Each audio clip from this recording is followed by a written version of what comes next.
وعلى آله وأصحابه ومن تبعهم بإحسان إلى يوم الدين. أما بعد. Jamaah ini rahmati Allah subhanahu wa ta'ala, kembali kita lanjutkan kajian Sabtu pagi kita, dan kita akan mencoba melanjutkan tentang kitab Tauhid, karena pelajaran sejarah kita sudah masuk di tahun hampir keempat Hijriah, sehingga pembahasannya insya Allah sudah tidak terlalu banyak. Kita ingin mencoba menyingkronkan antara dua pembahasan kita, antara sejarah dengan tauhid. Kita akan lanjutkan pada kitab Tauhid, bab berikutnya yang ditulis oleh penulis Syekh Muhammad ibn Abdul Wahhab ibn Sulaiman At-Tamimi rahimahullah ta'ala. Beliau mengatakan babul khawfi minasyirk, bab kekhawatiran seseorang akan terjatuh ke dalam kesyirikan. Kekhawatiran terjatuh ke dalam kesyirikan.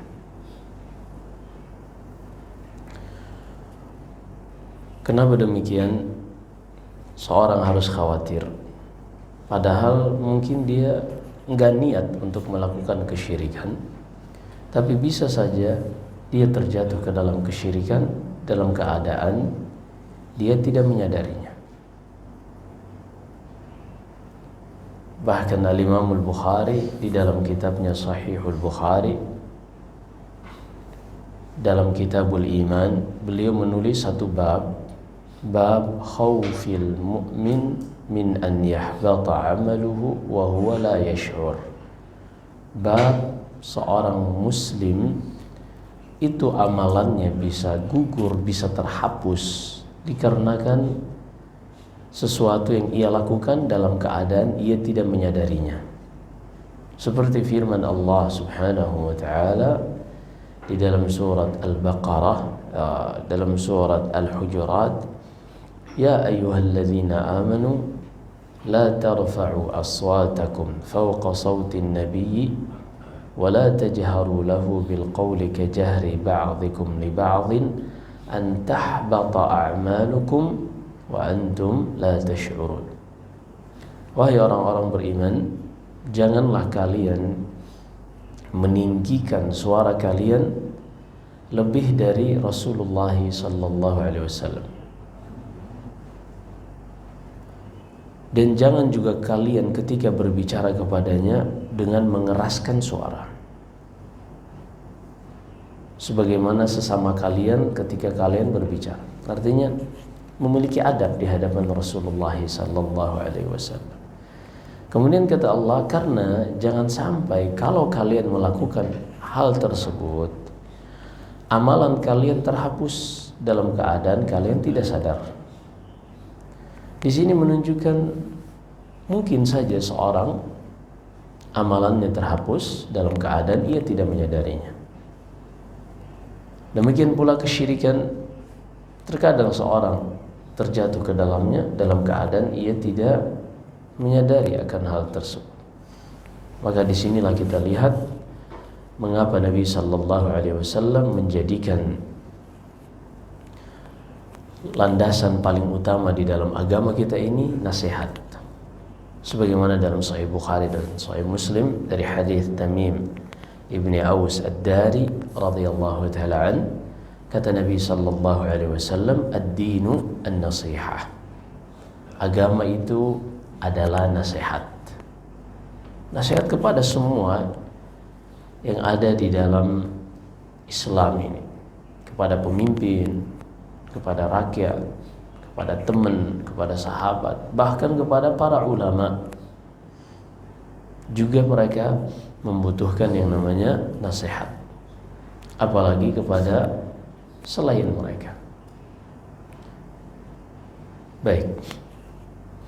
Wa qaulillahi ta'ala innallaha la yaghfiru an yushraka bihi wa yaghfiru ma duna dzalika liman yasha. Kenapa beliau menulis bab tentang kekhawatiran seseorang jangan sampai ia terjatuh ke dalam kesyirikan? Pertama, karena Allah berfirman di dalam surah An-Nisa, sesungguhnya Allah tidak akan mengampuni dosa kesyirikan dan Allah akan mengampuni selainnya. Duna dzalik, dun artinya di bawah kesyirikan. Berarti kalau amalan yang sejajar dengan kesyirikan tidak akan diampuni. Begitu juga di atas kesyirikan Allah tidak akan ampuni. Pertanyaannya sekarang, apa itu yang sejajar dengan kesyirikan? Yang sejajar dengan kesyirikan contohnya adalah kekufuran. Kufur. Apa perbedaan kesyirikan dengan kekufuran? Kita sering dengarkan musyrik, kita sering dengarkan kafir.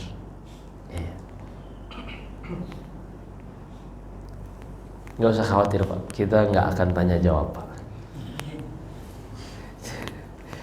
Jadi nggak usah tunduk-tunduk. Paling kalau ditanya santri Pak, tenang, ada yang menyelamatkan santri. Baik, perbedaan antara kesyirikan dengan kekufuran. Kesyirikan ini khusus pada berkaitan tentang beribadah kepada selain Allah, juga beribadah bersama Allah.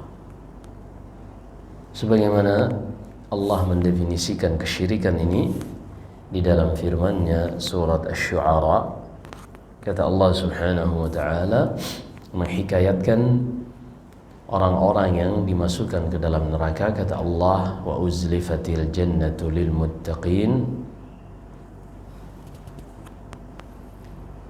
wa burrizatil jahimu lil ghawin wa qila lahum aynama kuntum tusyrikuna aynama kuntum ta'buduna min dunillah hal yansurunakum aw yantasirun fakubkibu fiha hum wal ghawun wa junudu iblis ajma'un qalu wa hum fiha yakhtasimun. Mereka ketika dimasukkan ke dalam neraka dipertemukan dengan objek-objek yang dahulu mereka ibadahi selain Allah, baik itu patung, dipertemukan dengan Fir'aun, masing-masing dimasukkan ke dalam neraka. Lalu para penyembahnya mengatakan, tallahi in kunna lafi dhalalin mubin, demi Allah sungguh dahulu kami benar-benar berada di dalam kesesatan yang nyata. idh nusawwikum bi rabbil alamin, karena dahulu kami menyamakan kalian dengan Allah Subhanahu wa taala. Kami menyamakan kalian, yaitu objek-objek yang diibadahi selain Allah, disamakan dengan Allah. Maka definisi kesyirikan adalah taswiyatu ghairillahi billah, menyamakan selain Allah dengan Allah. Menyamakan selain Allah dengan Allah. Itulah definisi kesyirikan. Apa maksudnya menyamakan selain Allah dengan Allah? Yaitu menyamakan yang tidak mencipta, yang tidak bisa mencipta, yang tidak bisa mengatur, memberi rezeki, dan tidak memiliki apapun di alam semesta ini, disetarakan dengan yang bisa mencipta, yang mengatur dan memiliki apa yang ada di alam semesta ini. Disetarakan dari sisi apa? Dari sisi sama-sama diibadahi. Padahal yang berhak diibadahi itu hanya yang bisa mencipta, mengatur, dan memiliki alam semesta ini. Mereka sadar atau tidak sadar, setiap seorang beribadah kepada selain Allah, maka dia telah menyetarakan yang diibadahi selain Allah itu dengan Allah. Dari sisi apa? Dari sisi diberikan ibadah. Karena yang berhak diberikan ibadah itu hanya yang memenuhi 3 hal. Wa anna ma'naha alladhi alaihi dallat yaqinan wa hadat ilaihi hal laisa bil haqqi ilahun yu'badu illa al-ilahul wahidul munfaridu bil khalqi wal razqi wa bit tadbiri jalla 'anil syariki wan nadhir. Intinya tidak ada yang berhak diserahkan kepadanya ibadah kecuali telah memenuhi tiga hal tadi, bisa mencipta, mengatur dan memiliki. Maka kalau mereka memalingkan ibadah ini kepada selain Allah, maka mereka telah menyetarakan Allah subhanahu, mereka telah menyetarakan makhluk tersebut dengan Allah subhanahu wa ta'ala. Dipahami ini? Ini definisi kesyirikan. Maka ini luas cakupannya. Seorang sujud kepada selain Allah, maka dia musyrik, melakukan kesyirikan. Seorang takut kepada selain Allah, seorang takut kepada selain yang telah ditentukan dan diatur oleh Allah, ini juga kesyirikan. Kita sudah pernah jelaskan ya, apa maksudnya takut di dalam sesuatu di luar pengaturan Allah. Jadi alam semesta ini kan Allah yang mengaturnya, dan Allah ketika mengatur alam semesta ini indah dan rapih. Ada kaidah-kaidah di dalamnya. Misalnya, hukum energi itu tidak ada yang kekal. Ya, kita mungkin pernah fisika, bahwasanya hukum kekekalan energi itu tidak pernah tetap, pasti setiap kali digunakan pasti berkurang. Allah jadikan seperti itu. Allah berfirman, وَجَعَلْنَا اللَّيْلَ لِبَاسًا وَجَعَلْنَا النَّهَارَ مَعَاشًا. Wahai manusia, kami jadikan siang untuk kalian bekerja, mengeluarkan energi dan tenaga untuk mendapatkan rezeki kalian, dan kami jadikan malam hari untuk kalian beristirahat.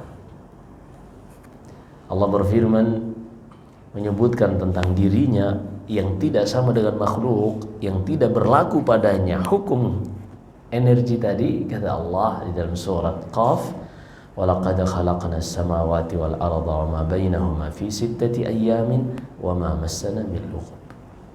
Kami telah menciptakan langit dan bumi serta apa yang ada di antara keduanya dalam 6 hari, dan kami tidak tersentuh yang namanya rasa capek sama sekali. Maka Allah jadikan di alam semesta ini ada hukum-hukum yang merupakan sunnatullah. Contoh yang lain, Allah jadikan harimau itu adalah makhluk yang buas. Itu sama, semua harimau yang lahir pasti buas. Pasti buas. Walaupun dipelihara, pasti buas. Hanya karena terkadang ada ikatan batin antara harimau ini dengan yang memeliharanya, dia nggak akan memangsa yang memeliharanya. Tapi kalau ada orang lain yang tidak ada ikatan batin, dimangsa sama dia. Ini harimau aja bisa berterima kasih. Iya. Ada sebagian orang nggak bisa berterima kasih. Ketika harimau ini Allah ciptakan dengan buas ini, maka ketika kita takut kepada harimau, maka kita takut di dalam pengaturan Allah subhanahu wa ta'ala. Wah, takut sama harimau, ya nggak apa-apa, karena memang Allah yang menjadikan harimau itu buas. Dan ketika kita takut harimau, maka kita takut sesuatu di dalam pengaturan Allah. Nggak ada masalah. Tapi ada seorang takut kepada pohon. Takut pada pohon. Padahal pohon itu Allah jadikan sifatnya tumbuh menjulang ke atas. Nggak pernah ada dalam sejarah perjalanan manusia Allah jadikan pohon ini bisa mengeluarkan akarnya, mencabut akarnya, mengejar orang yang lewat di sampingnya, menginjak-injaknya, membunuhnya, lalu balik lagi dalam tanah. Nggak bisa. Maka kalau seorang takut kepada pohon, dia takut di dalam sesuatu bukan pengaturan Allah subhanahu wa ta'ala. Maka disitulah letak kesyirikannya. Disitulah letak kesyirikan. ketika dia takut kepada selain Allah atau takut di dalam selain yang telah Allah tentukan. Takut istri gimana?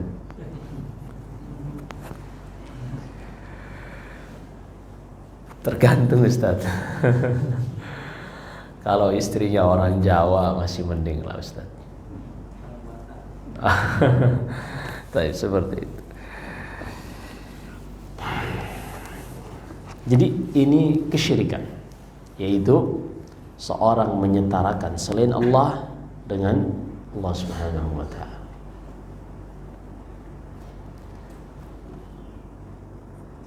Kemudian yang kedua, kekufuran. Apa itu kekufuran?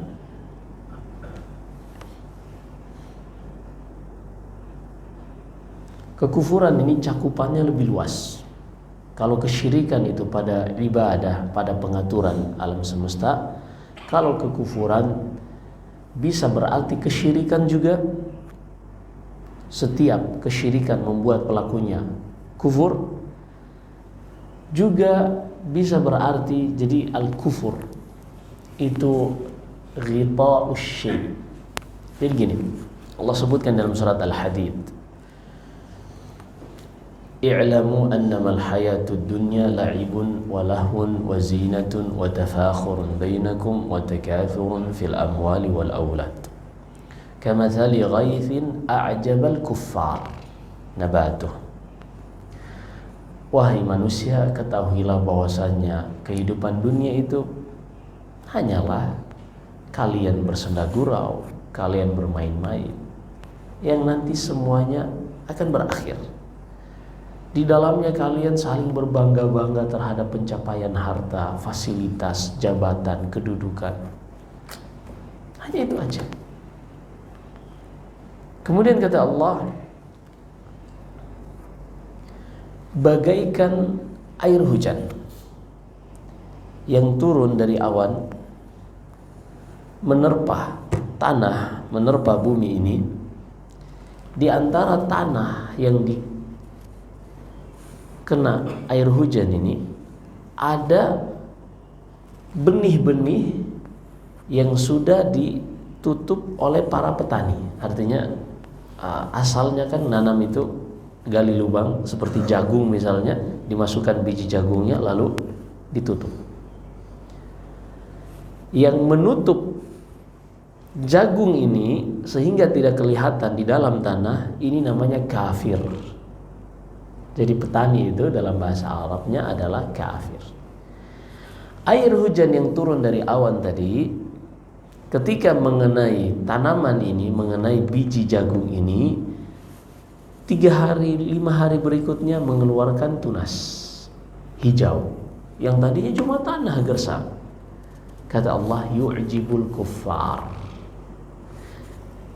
Tumbuhan tunas dari jagung ini membuat takjub orang-orang kafir, yaitu para petani. Buat takjub para petani.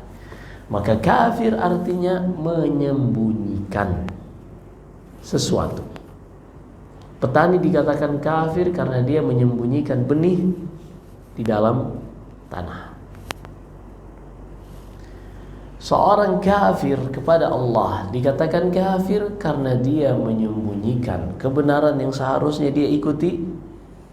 Dia menutupinya dan mengikuti hawa nafsunya, maka dia dikatakan kafir.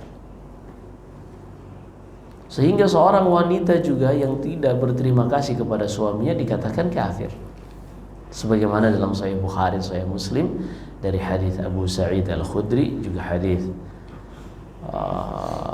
Anas bin Malik, uritun nara fa idza aktsaru ahliha nisa. Diperlihatkan kepadaku neraka, ternyata mayoritas penghuninya adalah wanita. Yakfurna, kata Rasulullah, dikarenakan mereka kafir. Para sahabat bertanya, ayakfurna billah, apakah dikarenakan mereka kufur kepada Allah? Kata Rasulullah, enggak. Yakfurnal ashir wa yakfurnal ihsan. Dikarenakan mereka kufur kepada suami mereka dan kufur kepada pemberian suami mereka. Apa maksudnya? Tidak berterima kasih. Kebaikan ini ditutupi dan dibalas dengan sebaliknya. itu kafir. Jadi kafir cakupannya lebih luas, yaitu menentang apa yang Allah Subhanahu wa taala perintahkan untuk diimani. Juhudu ma amarallahu bihil ma amarallahu al-iman bihi. Mengingkari, walaupun para ulama memiliki sedikit pembahasan tentang definisi kufur ini, karena ternyata tidak setiap amalan itu pelakunya menjadi kufur hanya karena dia mengingkari. Ada beberapa amalan pelakunya bisa kufur walaupun dia tidak mengingkari kewajibannya tapi tidak mengerjakannya. Contohnya misalnya khilaf, perbedaan pendapat di kalangan ulama tentang orang yang meninggalkan sholat. Dia mungkin gak mengingkari, dia tahu dia muslim wajib sholat, tapi dia gak mau sholat. Maka yang seperti ini kafir. Berdasarkan hadis di dalam Sahih Muslim, al-ahd bainal rajuli wa bainal kufur tarkus shalah. Pemisah antara seorang yang beriman dengan kekufuran adalah kalau dia meninggalkan sholat. Walaupun di sini ada perbedaan di kalangan para ulama, sebagian mengatakan dia tidak kafir kecuali kalau dia mengingkari kewajibannya. Sebagaimana ucapan Syekh Hafiz Ibn Ahmad Al-Hakami, wala nukaffir bil ma'asi mu'mina illa ma'istihlalihi lima jana. Dan ahli sunnah tidak mengkafirkan pelaku dosa besar dikarenakan dosa besarnya, kecuali kalau dia menghalalkan dosa besar tersebut. Baik, ini dipahami insyaallah antara kesyirikan dan kekufuran.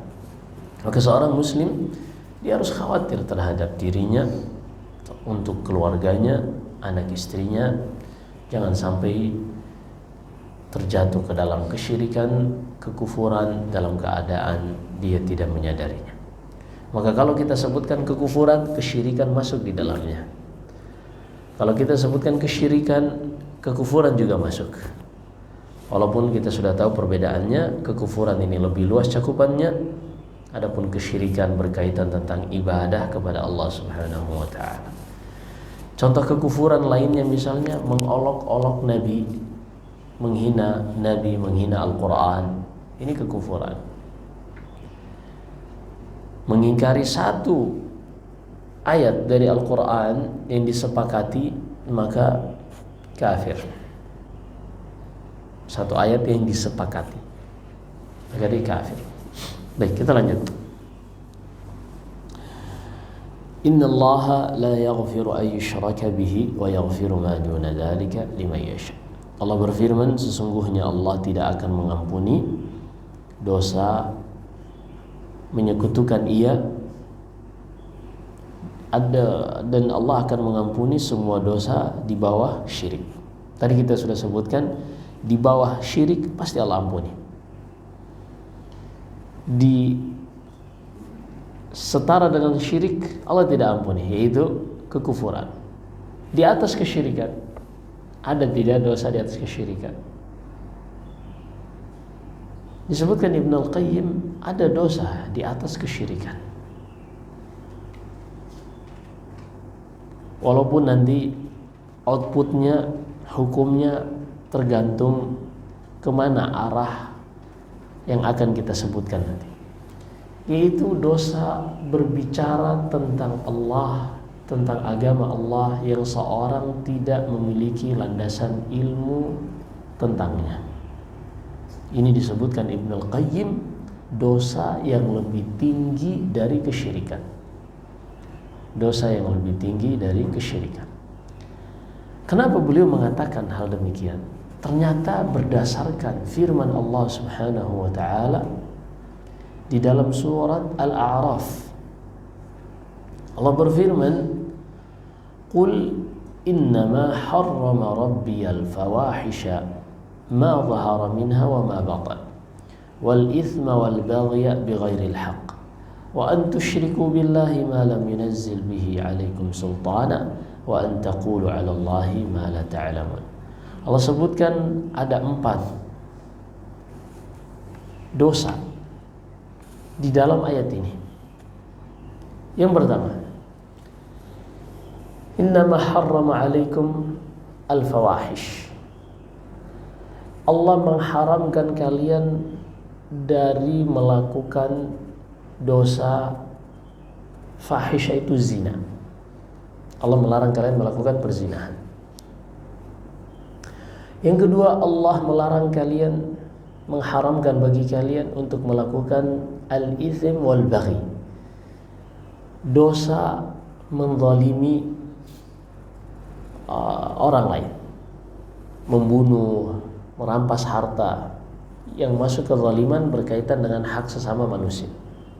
Ini Allah haramkan. Yang ketiga, dan Allah haramkan bagi kalian untuk melakukan kesyirikan. Perhatikan sih, mana yang lebih besar, dosa zina atau pembunuhan? Mana yang lebih besar? Berzina atau membunuh? Membunuh lebih besar. Yakin?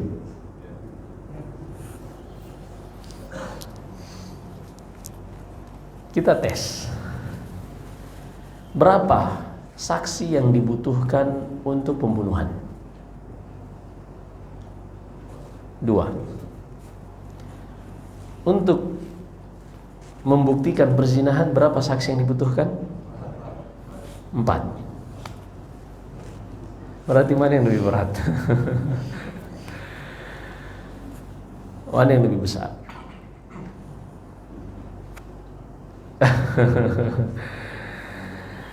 Nah, gak apa-apa, gak usah. Anda gak akan nanya satu persatu, tenang aja. Kalau jawab bareng-bareng tuh kita bisa rata-rata. Yang lebih berat adalah dosa membunuh. Dosa membunuh. Rasakan hadis di dalam riwayat Imam Tirmidzi dan selainnya juga Abu Dawud, awwalu ma yuqda bainal ibadi fid dima. Yang pertama kali Allah putuskan dari dosa-dosa manusia adalah pembunuhan. Ini paling besar karena konsekuensi setelah pembunuhan ini berat. Adapun perzinahan, kenapa untuk saksinya harus 4 orang? Karena ini berkaitan tentang kehormatan. Berkaitan tentang kehormatan. Artinya banyak atau sedikitnya saksi bukan menunjukkan tingkat besar atau kecilnya dosa tersebut, tapi lebih kepada ini berkaitan tentang kehormatan. Karena memang perzinahan itu kan berkaitan hal-hal yang privacy. Iya, berkaitan tentang privasi. Jadi untuk bisa mengetahui hal yang privasi ini, membongkar hal yang privasi ini bukan main-main. Sehingga harus dipastikan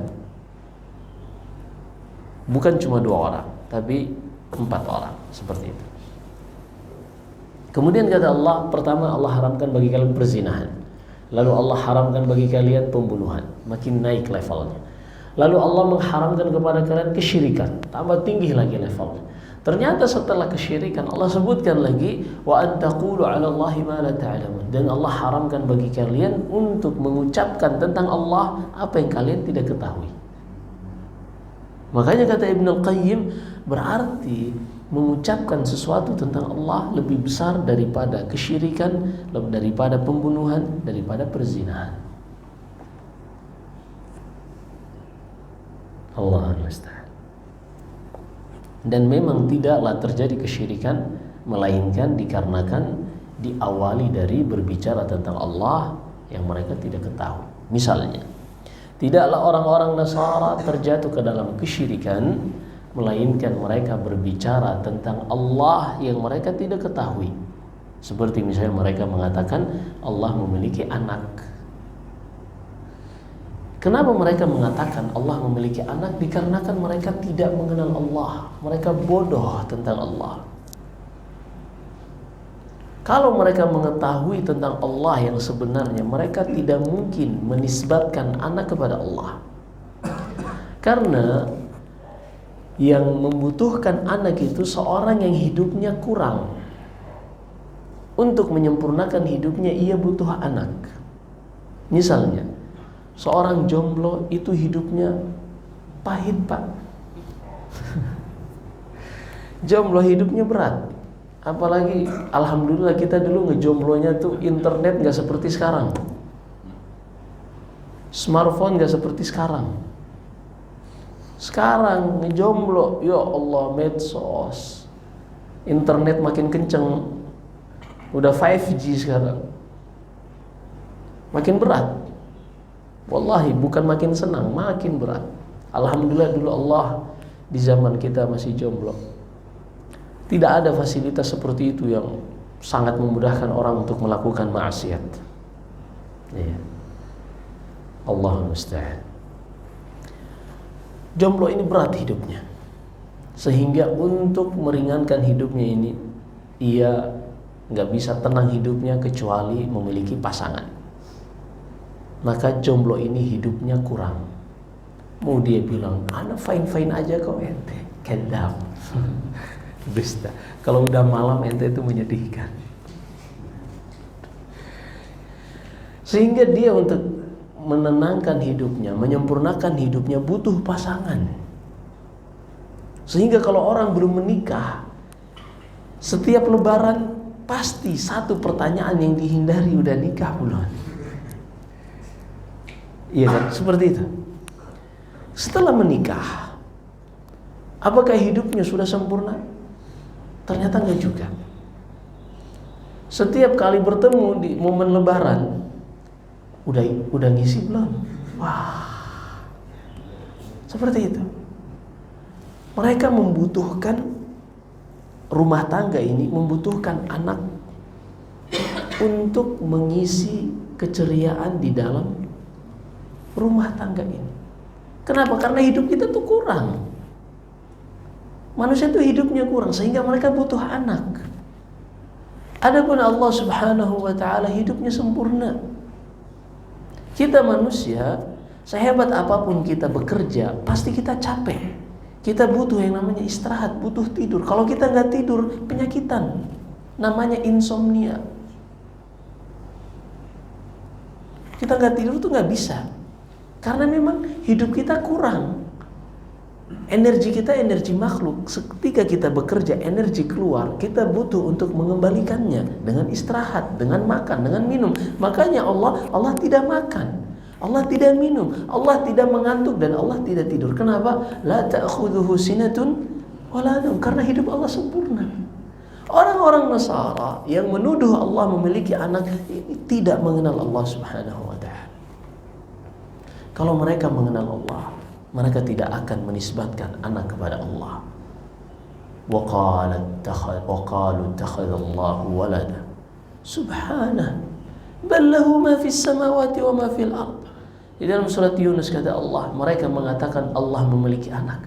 Maha suci Allah dari apa yang kalian tuduhkan. Tahu enggak, seluruh alam semesta miliknya. Enggak ada kekurangan bagi Allah Subhanahu wa taala.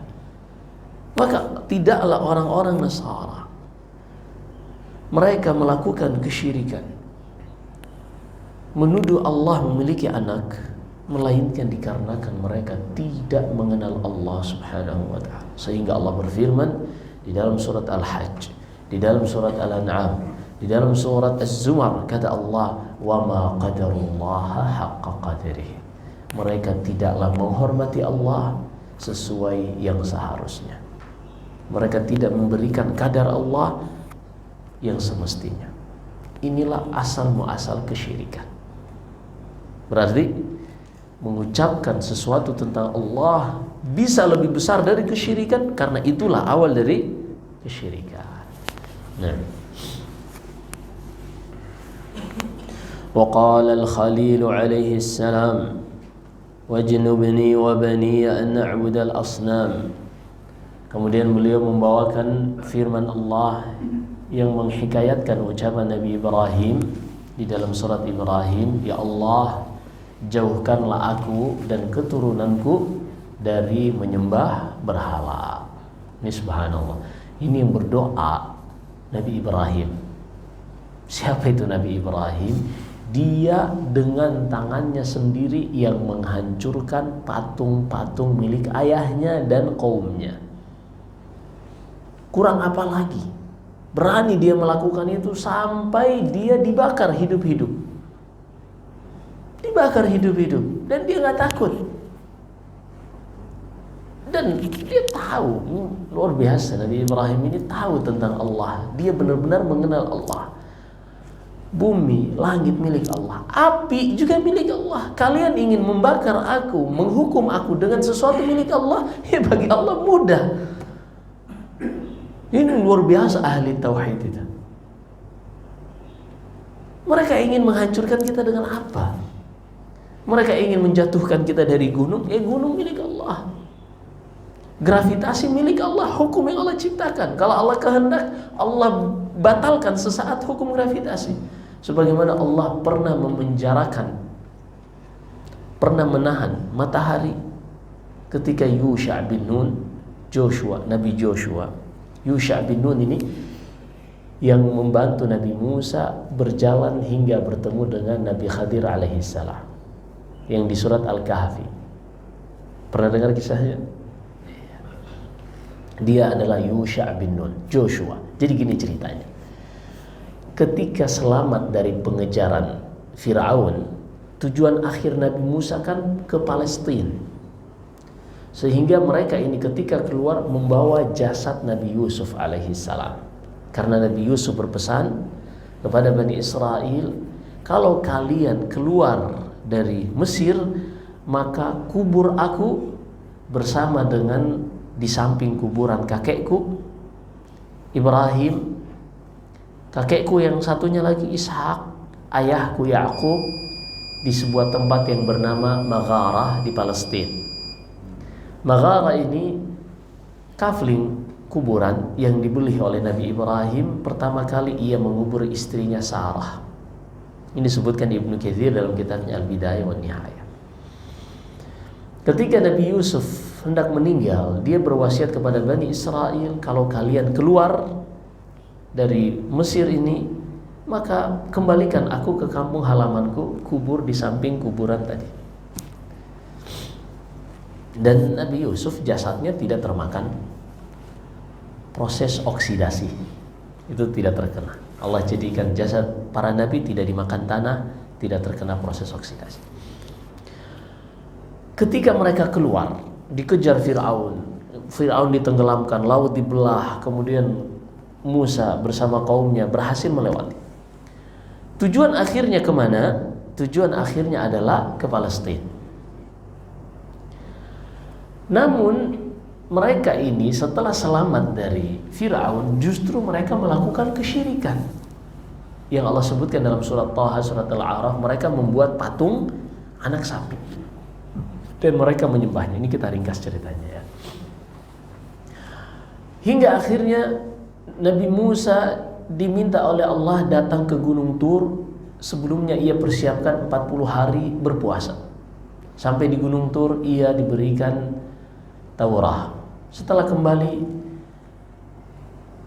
mereka hendak masuk ke Baitul Maqdis. Allah kisahkan di dalam surat Al-Maidah. Ternyata ketika menjelang masuk ke Baitul Maqdis, Nabi Musa mengatakan kepada Bani Israel, ayo masuk, kalian akan aman. Pada saat itu Baitul Maqdis dikuasai oleh Al-Amaliqah. Ada kabilah yang sangat kuat, yang badannya besar-besar.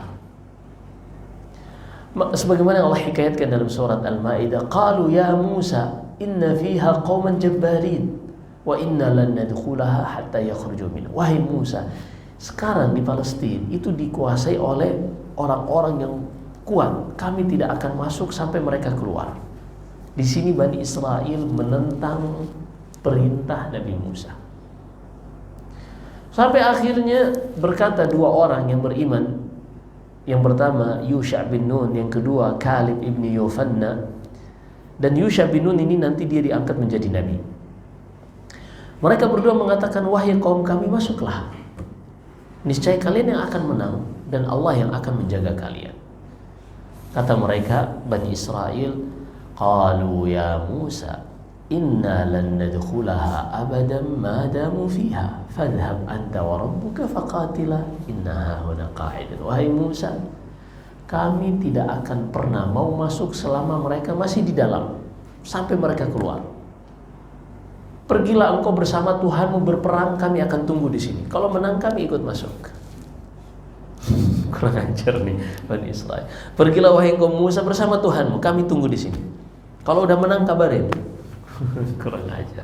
Astagfirullahaladzim. Nabi Musa pun takut karena mereka mengucapkan sesuatu tentang Allah yang sangat lancang. Nabi Musa takut. Nabi Musa segera berlindung kepada Allah. Qala rabbi inni la amliku illa nafsi wa akhi fafruq bainana wa bainal qaumil fasiqin. Wahai Rabbku, aku tidak bisa menguasai kecuali diriku sendiri dan juga kakakku, yaitu Harun alaihissalam. Maka pisahkanlah antara kami dengan orang-orang fasik ini. Akhirnya Allah hukum mereka. Mereka berkeliling selama 40 tahun, mereka tidak mengetahui jalan keluar dan jalan masuk. Zamanut tih namanya, yatihuna fil ard 40 sana.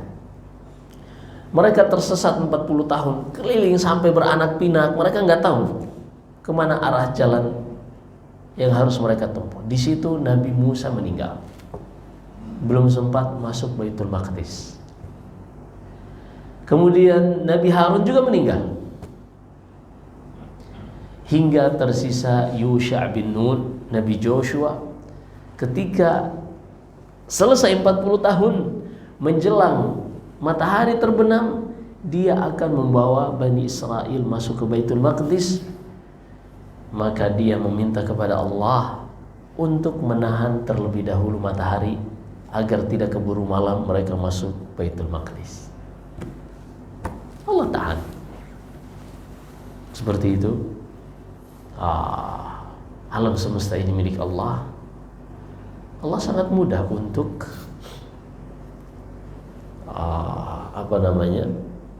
melakukan sesuatu di luar hukum ketetapan alam semesta yang ia sudah tetapkan. Seperti itu. Baik. Maka Nabi Ibrahim alaihissalam yang langsung menghancurkan patung dibakar, nggak mempan, tentunya dengan izin Allah. Ia yang mengatakan, ya Allah, jauhkan aku dan keturunanku dari menyembah berhala. Kalau Nabi Ibrahim saja seperti itu, lalu bagaimana dengan selain Nabi Ibrahim yang keimanannya dikasih duit dikit goyang, dikasih jabatan dikit goncang. Allahul musta'an. Lagi kalau ditawarin istri, buyar udah. Baik, kita lanjutkan. Wa fil hadithi akhwafu ma akhafu alaikum asy-syirkul asghar fasuila anhu faqala riya. Dan diriwayatkan dalam Musnad Imam Ahmad, Nabi sallallahu alaihi wasallam bersabda, yang paling aku khawatirkan terhadap kalian wahai umatku adalah syirik kecil. Dalam riwayat lain asyirkul khafi, syirik yang samar, yang tersembunyi. Maka para sahabat segera bertanya, apa itu syirik kecil? Apa itu syirik yang tersembunyi yang kau khawatirkan kepada kami wahai Rasulullah? Qala ar-riya, itu adalah riya, ingin didengar, ingin dilihat, ingin dipuji. Ini adalah syirik kecil yang juga tidak akan Allah ampuni. Wa 'an Ibnu Mas'ud radhiyallahu ta'ala anhu anna Rasulullah sallallahu alaihi wasallam qala man mata wa huwa yad'u lillahi niddan dakhala an-nar, rawahu al-Bukhari. Dari Abdullah bin Mas'ud, siapa saja yang meninggal dalam keadaan melakukan kesyirikan, berdoa kepada selain Allah, beribadah kepada selain Allah, atau takut kepada selain Allah, maka dia pasti masuk neraka. Diriwayatkan al-Imam al-Bukhari. Wali Muslimin an Jabir radhiyallahu ta'ala anhu anna Rasulullah sallallahu alaihi wasallam qala man laqiya Allah yushriku bihi shay'an dakhala man laqiya Allah la yushriku bihi shay'an dakhala al-jannah wa man laqiyahu yushriku bihi shay'an dakhala an-nar. Kata Nabi sallallahu alaihi wasallam dalam Sahih Muslim dari hadits Jabir, siapa saja yang berjumpa dengan Allah di hari kiamat kelak dalam keadaan tidak menyekutukan Allah dengan sesuatu apapun, maka pasti dia masuk surga. Sebaliknya, siapa saja yang berjumpa dengan Allah di hari kiamat kelak dalam keadaan menyekutukan Allah dengan selainnya, pasti masuk neraka. Sehingga ketika seorang muslim mengetahui ayat-ayat ini dan hadis-hadis ini, dia akan khawatir, takut terhadap dirinya dan juga keluarganya dari terjatuh ke dalam kesyirikan, apalagi kesyirikan yang ia sendiri tidak menyadarinya. Kita sudah sebutkan dalam hadis Imran bin Husain, ada sahabat yang memakai gelang dari senar atau dari benang dengan keyakinan bahwasanya itu akan menyembuhkan demam. Kata Rasulullah, ini syirik karena menjadikan sesuatu yang bukan sebab dalam pengaturan Allah menjadi sebab. Ini menandingi Allah dalam pengaturan. Padahal Allah berfirman di dalam surat Asy-Syura, am lahum syuraka syara'u lahum minad dini ma lam ya'zan bihi Allah. Apakah mereka memiliki sekutu-sekutu, tandingan-tandingan selain Allah yang membuatkan bagi mereka syariat-syariat, hukum-hukum yang tidak Allah tetapkan? Maka seorang yang takut kepada sesuatu, menjadikan sesuatu sebagai sebab yang bukan sebab, yang tidak pernah Allah jadikan sebagai sebab, maka ini kesyirikan. Baik, udah syuruk ya, ini bisa kita sampaikan. Silakan kalau ada pertanyaan.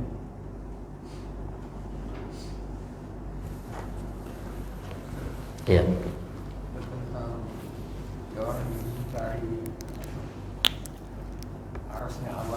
Nah. Bismillah.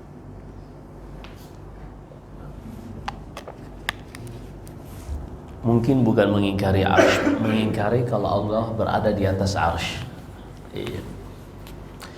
Aqidah yang mengatakan Allah tidak berada di atas arsy. Pertama kita sebutkan dulu apa itu arsy. Arsy adalah makhluk terbesar. Sebutkan Ibnu Katsir dalam hadis Imran bin Husain dalam Sahih Bukhari, makhluk pertama yang Allah ciptakan adalah arsy. Ada sedikit perbedaan di kalangan para ulama, apakah arsy pertama ataukah pena pertama terlebih dahulu diciptakan. Arsy ini berada paling atas, di bawah arsy seluruhnya makhluk. Di atas arsy tidak ada makhluk kecuali Al-Khaliq. Arsy ini berada di atas langit ketujuh.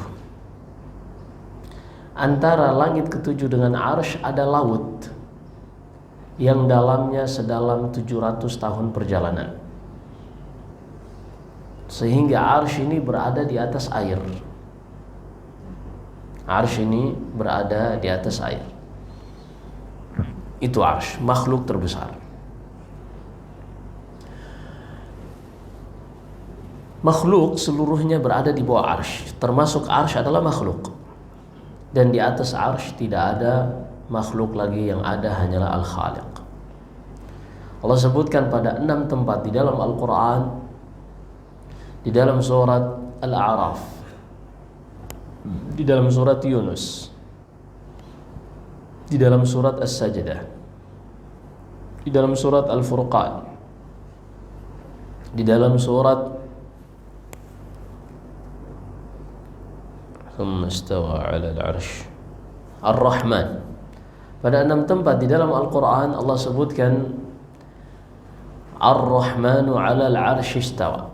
Dalam surat Taha, bukan Ar-Rahman, surat Taha. Di dalam surat Taha Allah mengatakan Ar-Rahman, Allah berada di atas arsy. Lalu datang seorang yang bernama Ja'ad ibni Dirham, yang dia seorang filsuf, mengambil filsafatnya dari Talut ibni Ukhti Labid ibni al-A'sam, dari ponakan Labid ibni al-A'sam, seorang Yahudi yang menyihir Nabi SAW. Disebutkan dalam Sahih Bukhari dan Sahih Muslim. Rasulullah pernah disihir oleh seorang Yahudi yang bernama Labid ibn al-A'sam, dan yang meruqiyahnya adalah Jibril alaihi salam.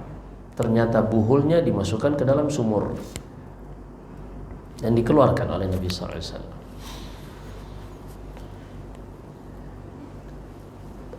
Talut bin ukhti Labid bin al-Asam ini diambil filsufnya. Filsuf pada saat itu falsafahnya, filsafat ada 3. Filsafat Yunani, dan ini yang paling kuno.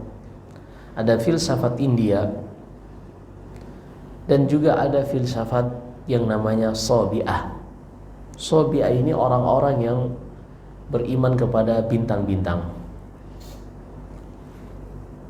Mereka ini berada di daerah Harran antara Mesir dan Palestina. Akhirnya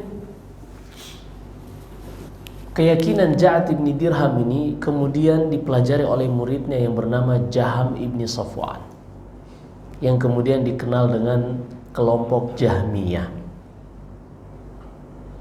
Kemudian dari kelompok Jahmiyah ini diadopsi lagi oleh kelompok yang awalnya mereka bermajlis dengan Al-Hasanul Basri, imam tabi'in, murid dari Ibn Abbas, mantan budak dari Ummu Salamah. Al-Hasanul Basri ini ma'ruf imam ahli sunnah, murid para sahabat. Dahulu ada orang-orang yang bermajlis dengannya, lalu mereka mempelajari filsafat dari Jahmiyah tadi.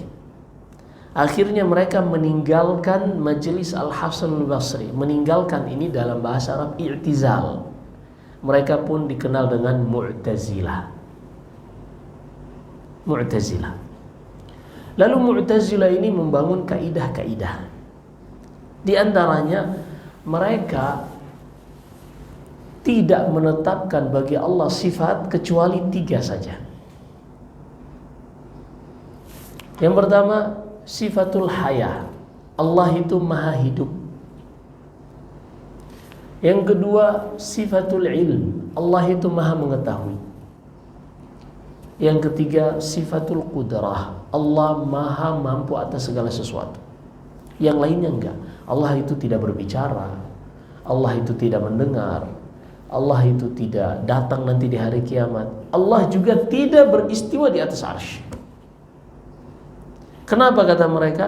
Karena kalau kita mengatakan Allah berbicara sementara makhluk juga berbicara, maka kita sudah menyamakan Allah dengan makhluk. Benar nggak? Ya zahirnya kayak iya juga sih kayaknya. Jangan ada yang keluar nih. Jangan sampai syubhatnya masuk, bantahannya. Mereka mengatakan kalau kita tetapkan bagi Allah melihat sementara makhluk juga melihat, berarti kita sudah samakan Allah dengan makhluk. Maka mereka tetapkan cuma 3 saja: hidup, mengetahui, dan maha mampu. Oke, kita katakan, bukankah Allah menetapkan bagi dirinya berilmu, tapi Allah tetapkan bagi makhluknya juga berilmu? Allah berfirman tentang ilmu Allah, wallahu alimun hakim. Banyak tidak dalam Al-Quran, wallahu sami'un alim. Misalnya, la ikraha fid din, qad tabayyana rusydu minal ghayy, faman yakfur bit-taghut wa yu'min billah faqad istamsaka bil 'urwatil wuthqa la infisama laha, wallahu sami'un alim. Allah maha mendengar lagi maha mengetahui. Tapi Allah juga mensifati bagi makhluknya mengetahui. 'Allamal insana ma lam ya'lam. Ar-Rahmanu 'allamal Qur'an, khalaqal insana 'allamahu al-bayan. Berarti makhluk juga memiliki ilmu. Lah kalau kita berjalan sesuai kaidah kalian, kalau kita tetapkan bagi Allah ilmu sementara makhluk juga memiliki ilmu, maka kita sudah samakan ilmu Allah dengan ilmu makhluk. Berarti nggak boleh juga dong kita tetapkan bagi Allah sifat ilmu. Begitu juga hidup. Kalau kalian mengatakan setiap ada sifat bagi Allah juga ada pada makhluk, maka itu konsekuensinya sama. Maka kita harus hilangkan dari Allah agar tidak sama dengan makhluknya. Maka kalian tidak boleh menetapkan bagi Allah sifat hidup. Kenapa? Karena Allah menetapkan bagi dirinya hidup, tapi menetapkan bagi makhluk juga hidup. Berarti nggak boleh dong. Itulah kalau kalian kurang piknik, Padahal tidak semua yang Allah tetapkan, lafaz dan makna pada dirinya berkonsekuensi sama dengan makna pada makhluk. Contohnya, ilmu Allah. Perbedaan ilmu Allah dengan ilmu makhluk kita ambil dari 3 saja, walaupun banyak. Yang pertama, ilmu Allah la yasbiquhul jahl. Ilmu Allah itu tidak didahului ketidaktahuan. Adapun ilmu makhluk yasbiquhul jahl. Adapun makhluk dia tidak akan bisa mengetahui sesuatu sampai ia mempelajarinya atau berinteraksi dengannya. Ada nggak seorang yang tiba-tiba mengetahui tentang sesuatu? Nggak ada. Anda tanya coba satu hal. Tahu nggak Jalan Sumanta di Reja? Nggak tahu. Ada di Bogor. Kenapa nggak tahu? Karena kita belum pernah mungkin ke sana. Ada satu buah namanya campoleh, kesukaan burung. Tahu nggak seperti apa? Enggak. Karena kita belum pernah berinteraksi dengan. Berarti ilmu makhluk, sebelum dia mempelajari sesuatu, sebelum dia melihatnya, maka dia jahil, tidak mengetahuinya. Adapun ilmu Allah enggak. Allah tidak pernah didahului oleh kejahilan. Kemudian yang kedua, la yalhaquhun nisyan. Ilmu Allah tidak akan berakhir dengan kelupaan. Berbeda dengan ilmu makhluk, didahului kejahilan dan berakhir dengan kelupaan.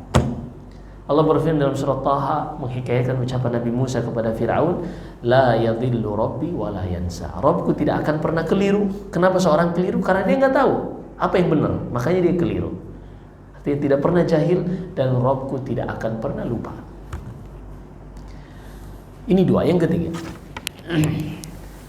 ilmu Allah meliputi segala sesuatu. Apa yang bisa dikatakan sesuatu, maka ilmu Allah telah meliputinya. Adapun ilmu makhluk, dia hanya mengetahui sekadar apa yang sudah ia pelajari. Setelah kita mengetahui hal ini, hakikat ini, apakah ketika kita mendengarkan Allah itu berilmu, kita akan samakan dengan makhluk? Nggak akan. Jadi sama dari sisi lafaz dan makna, tapi berbeda dari sisi hakikat. Begitu juga hidup Allah. Hidup Allah tidak didahului ketiadaan. Adapun hidup makhluk, semuanya didahului ketiadaan. Hidup Allah tidak akan berakhir dengan kefanaan. Adapun hidup makhluk akan berakhir dengan kematian. Seperti itu. Hidup Allah tidak butuh anak, tidak butuh makan dan seterusnya. Hidup makhluk butuh. Hidup Allah tidak butuh istirahat. Berarti kesamaan dari sisi lafaz al-haya, hidup, dan juga kesamaan dari sisi makna tidak berkonsekuensi kesamaan pada sisi hakikat. Begitu juga beristiwa, berada di atas arsy. Kata Syekhul Islam Ibn Taimiyah rahimahullah, al-qawlu fi sifah kal-qawli fi sairi sifat. Pembahasan satu sifat, dua yang kita bahas tadi, sama dengan seluruh sifat-sifat Allah. Hanya sama dari sisi lafaz dan makna, tapi berbeda dari sisi hakikatnya. Tenang kita. Ternyata keyakinan Mu'tazilah yang hanya menetapkan tiga ini diubah oleh seorang yang cerdas, yang luar biasa. Kita ketahui niatnya jujur. Dia bernama Abul Hasan Al-Asy'ari. Dia ini ibunya menjanda. Kemudian ibunya dinikahi oleh seorang yang bernama Abu Ali Al-Jubbai Al-Kulabi. Seorang dari Kullabiyah, pecahan. Jadi Mu'tazilah ini juga berbanyak kelompok. Abu Ali Al-Jubbai ini dia seorang Mu'tazilah. Dan Abul Hasan Al-Asy'ari tumbuh besar dalam didikan ayah tirinya ini. Hingga akhirnya ketika ia mulai besar, mulai paham tentang agama, dia mengatakan, ini salah hanya menetapkan tiga ini. Dia keluar dari Mu'tazilah dan dia membangun madhab yang baru, dan dia mengatakan sifat 7 lalu berpindah kepada sifat 20. Itulah akidah Asy'ariyah. Tapi masih keliru juga. Karena kaidahnya masih sama.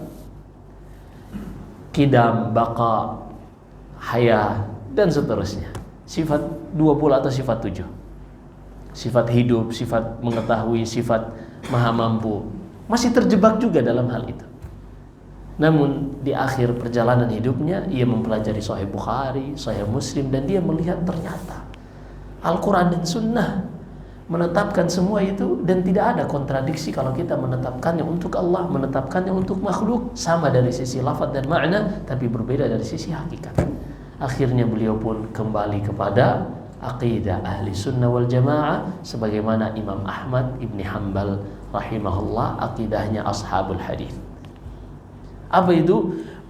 Mengimani semua sifat yang Allah kabarkan tentang dirinya dalam Al-Quran, atau yang dikabarkan oleh Nabi Sallallahu Alaihi Wasallam dalam hadisnya. Mereka mengimaninya tanpa menakwilkannya. Mereka meyakini maknanya, namun hakikatnya mereka kembalikan kepada Allah Subhanahu wa Ta'ala. Allah memiliki tangan, iya memiliki tangan. Kedua tangan Allah adalah kanan. Disebutkan dalam Sahih Muslim, kilta yadayhi yamin. Kedua tangannya adalah kanan. Ini sudah. Mereka tidak menyamakannya dengan tangan makhluk. Mereka menetapkan Allah memiliki tangan yang sesuai dengan keagungan dan kemuliaan Allah, dan makhluk memiliki tangan sesuai dengan kebutuhan makhluk. Tidak sama antara tangan Allah dengan tangan makhluk. Begitu juga tentang arsy. Lalu bagaimana kalau seorang keliru dan terjatuh ke dalam syubhat tadi? Itu inti pertanyaannya. Dilihat para ulama di sini mengatakan ini adalah perkara yang khafiyah. Memang perkara bagi orang-orang yang diberi petunjuk mudah memahaminya. Tapi zaman itu, pada zaman khilafah Abdullah Al-Ma'mun.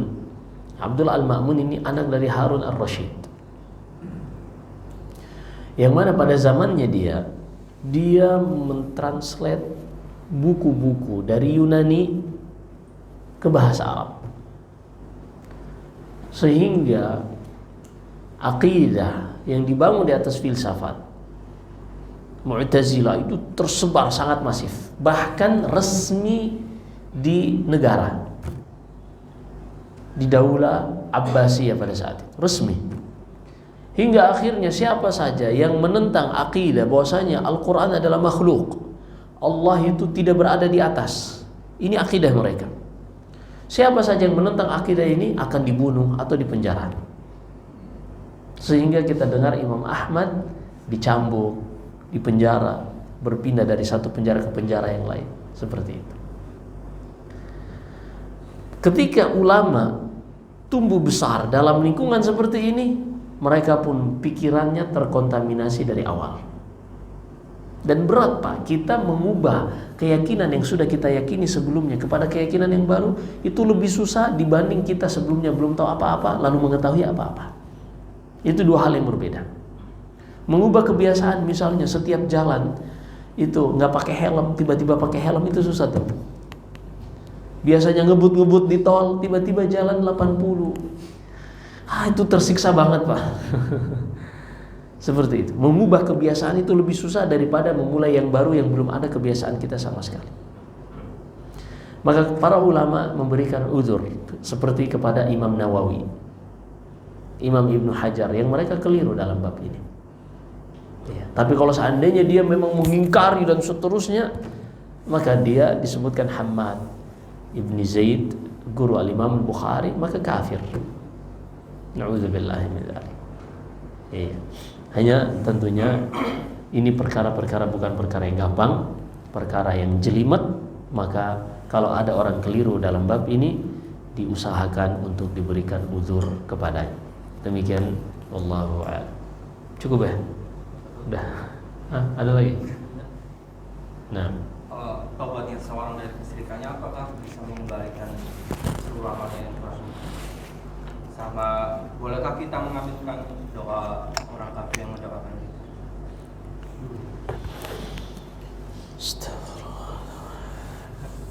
Baik, yang pertama apa ya, lupa nih jadi. Apakah tobatnya seorang Baik. dari Ada seorang banyak amalannya, lalu dia melakukan kesyirikan, terhapus amalannya. Dia tobat, apakah kembali lagi amalannya?